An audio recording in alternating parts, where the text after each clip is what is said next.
चमड़ी वाली बीमारी है ये फैल रही है। इसी को रोकने के लिए हम यहाँ पे आए हैं, आपको बताने आए हैं कि इसको कैसे रोकना है। आपको इसके बारे में इन्होंने बता दिया कि कैसे रोकना है। ये तो आके देख रहे हैं अपने गाय को बुखार है या कोई उसको लक्षण दिखता है, उसको पानी चल रहा है, तो डॉक्टर साहब ये बात है उस एनिमल को बाहर निकालो। अपने जो बाकी जानवर हैं उनको मच्छर से बचाओ। अब हमारे पास जितनी भी हमने अपने तौर से जितनी भी हमारी दवाई होती है, इसमें थोड़ा सा मुझे ये इंसान की बहुत दवाई लगती है, इसमें बहुत पैसा लगता है क्योंकि फल वाला नहीं होता है, तो उसके लिए परेशान है। अब हमने ये सोचा कि जितनी हमारे पास फ्री दवाई है हम आपको दे देंगे।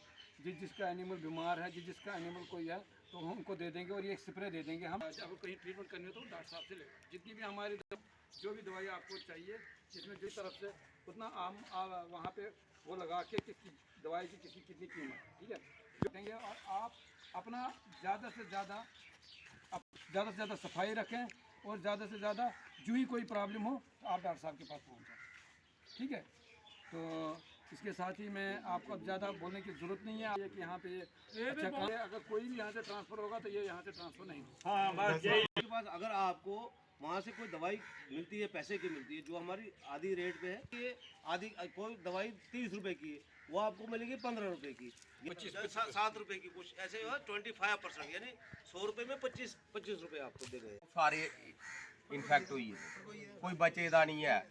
तो फिर भी अगर जेडे बचे दे होगन उन्हें वो वैक्सीन लगी जाग। अज भी सवेरे जियां गल हुई, चीफ साहब ने आख्या अस अज गै तुहाडे कोल आई जन्ने आं। कुछ एक दवाइयां भी अस ली जाने आ जिहड़ियां कि लोकें गी दित्तियां जान, लोकें दी समस्या हल कीती जा, क्योंकि लोग परेशान। मैं नहीं दस्सिया कि साढ़े लोग जिमीदार न, इस्सै उप्पर डिपेंड न सारे। इहो कम्म करना है, जिमीदारी करनी और डंगर पालनी। ते जे डंगर गै एक डंगर मरी जाता है तो जिमीदार साढ़ा 6 महीने पीछे चली जाता है। इसी उपर बेचारे करियाना जो कुछ भी खरीदते हैं चीफ साहब इसी से लेते हैं। तो सारा इनका रहन सहन, कपड़ा लेना, शादियाँ करनी, छोटे मोटे फंक्शन जो भी घर में करते हैं जो इसी से करते हैं। तो इसमें इनको मार गया, दूध नहीं बेच पाएंगे तो जी इनका तीसरी मार इनको लगातार पड़ रही है। तो जो कितना सहन करेंगे, गरीब लोग हैं। तो मेरा यही था कि जैसे वैक्सीन आती है, डॉक्टर लोग आपके बहुत अच्छे हैं, जहाँ कोई डॉक्टरों की कंप्लेन नहीं है कि डॉक्टर ये कर रहे हैं, वहाँ की तरह की ये कर रहे हैं, वो कर रहे हैं। बहुत अच्छा काम डॉक्टर अमित जी कर रहे हैं। सरदार साहब, मुझे नाम नहीं उनका याद आ रहा, तो अच्छा काम कर रहे हैं। LDO साहब बैठे हैं मेरे साथ में, ये भी आज पूरा इन्होंने संभाला हुआ। मेरी हर मरतबा बात होती है, तो चीफ साहब से भी दिन में कोई दिन बीत ख़त्म नहीं हो रहा कि जहां हम इनको कहीं और ये ना पहुंचे। हर जगह हर पंचायत में पहुंच रहे हैं। आज भी बासपुर में होकर के एक गाय पूर्वबाना में डेथ कर गई कि बड़ी अच्छी गाय थी, दूध देने वाली, लेकिन इनकी बात है कि जो इम्यूनिटी कईयों में कमज़ोर होती है तो वो डेथ कर जाता है।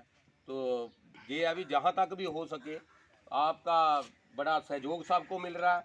मैं आपका धन्यवाद करता हूँ सबके सामने, LDO साहब का, कि आपने ही नहीं जा रहा कि जिस दिन से मेरी आपसे बात हुई है कि आप अपने ऑफिस में मुझे नहीं लगता बैठे हैं, तो अभी तो तकरीबन हर जगह दौड़ रहे हैं।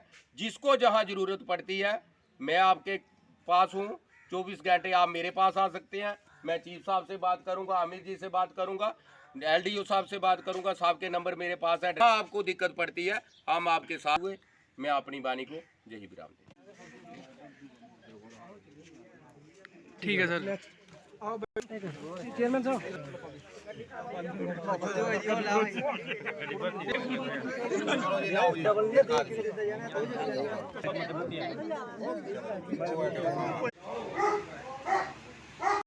हाँ, बाकी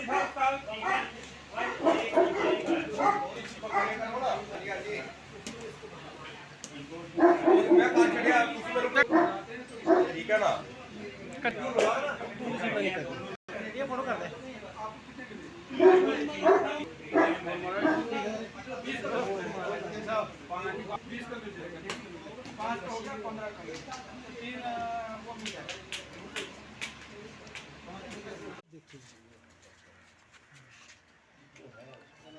बहुत ज्यादा है, उसको भी ऐसे ही है, उसके गले पे बहुत ज्यादा है। सर उधर बांधी वो पंखा कर रहा है सर, तो उसके नीचे बांधी है, उसका रेशा निकल रहा है।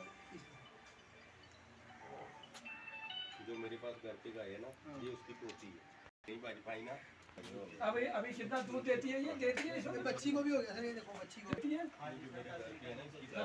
रोज़ पहले मेरी डायरेक्टर वेटनरी से बात हुई, चीफ साहब से बात हुई, तो उसी दिन इन्होंने रात को डायरेक्टर साहब ने पैसा भी रिलीज़ किया वैक्सीन के लिए।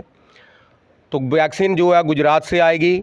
मुझे उम्मीद है कि चीफ साहब ने भी, डायरेक्टर साहब ने भी आश्वासन दिया है कि वैसे तो कल नहीं तो परसों तक वैक्सीन जो है वो हमारे जहां पहुंच जाएगी।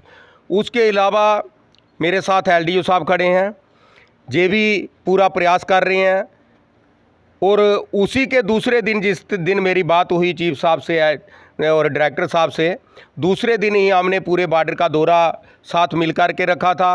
और रठाना में हमारी एक बड़ी लोगों के साथ कैंप में गुफ्तगू भी हुई थी, लोगों की सारी समस्याएं सुनी थी। आज बडियाल ब्राह्मणा में, बासपुर में और भी जहां जहां तकरीबन टूर चल रहा है, चीफ साहब बैठ नहीं रहे हैं, ना ही हम इनको बैठने दे रहे हैं।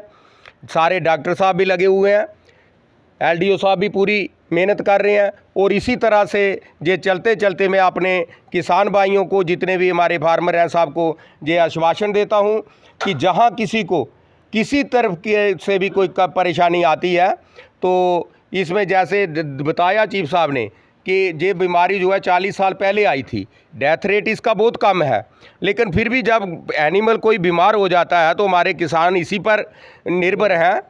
इनका तो पूरे साल का रोजी रोटी का दूध से ही निकलता है, बच्चों को पढ़ाना, कपड़ा लेना, सब कुछ इसी पर है। तो मैंने इनको इसीलिए चीफ साहब को भी कहा था, डायरेक्टर साहब को, कि हमारे लोगों से जल्द से जल्द देखा जाए और इनका पूरा ध्यान रखा जाए, क्योंकि ये लोग जो है इसी पर डिपेंड है। आगे इनको 2 फसल की मार पड़ी है, कोरोना की मार पड़ी है, और ये तीसरी मार पड़ेगी। और एक बात मैं लास्ट में चीफ साहब को के माध्यम से डायरेक्टर साहब को ये बताना चाहता हूँ कि जिनके भी एनिमल अगर लॉस हो जाता है तो उसके लिए कोई ना कोई कंपनसेशन दिया जाए, ताकि वो जिम्मेदार अपने पाँव पर फिर स्टैंड हो सके। ज़्यादा कुछ ना कहते हुए मैं अपनी वाणी को जय ब्राह्मण। ये किसानों को इसमें पैनिक होने की कोई ज़रूरत नहीं है। आपने देखा कि ये गायें जो हैं ये ठीक भी हो रही हैं। पहले ये किसानों में डर था कि शायद हमारी गायें ख़त्म हो जाएंगी, मर जाएंगी। ऐसा कुछ नहीं है।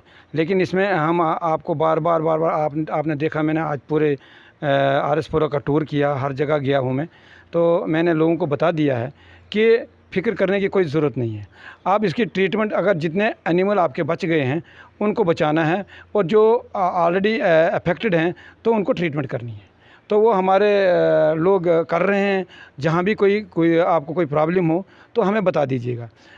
सिर्फ एक चीज़ करनी है कि जो ही इसका लक्षण आ जाएगा, जब हम बार बार आपको बोलते हैं कि इसके लक्षण आ जाते हैं, पहले दूध खाना, ये दूध इसमें कम हो जाएगा, ये खाना छोड़ देगी, इसमें पैरों की सूजन आ जाएगा, इसमें आँखों से पानी आ जाएगा, नाक से पानी आ जाएगा, फिर फोड़े बनने शुरू हो जाएंगे। जब यूँ ही इसको बुखार आ जाएगा या दूध कम हो जाएगा या थोड़ा सा पानी, सवेरे आपने हर गाय को चेक करना है। यूँ ही ऐसा कोई लक्षण आ जाएगा, आपने हमारे डॉक्टर साहब को फ़ौरन बताना है और फ़ौरन इस गाय को क्या है, सेपरेट कर देना है। और सबसे बड़ी बात जो है वो आपको इन जो शेडों को साफ़ रखना है। और ये जो फैलता है, मच्छर, चिचड़ियों, इन मक्खियों से फैलता है। तो जितना आपको इन पे कंट्रोल होगा, उतना इस हम बीमारी को कंट्रोल कर सकते हैं। तो मेरी इल्तिजा मेरी सब डॉक्टरों से, सब ये फार्मर से ये मेरी विडम्बना है कि मैं उनसे अपील करता हूं कि वो जब भी कोई प्रॉब्लम हो तो हमारे नियरेस्ट डॉक्टर साहब हैं, सेंटर पे हैं, उनसे रुजू करके वहां से जो भी उनको वो डायरेक्शन दे देंगे कि क्या क्या प्रिकॉशंस लेने हैं, ट्रीटमेंट क्या होनी है, तो वो आप उनसे ले लें, तो अपने इस बीमारी को कंट्रोल करने के लिए हमारी मदद करें।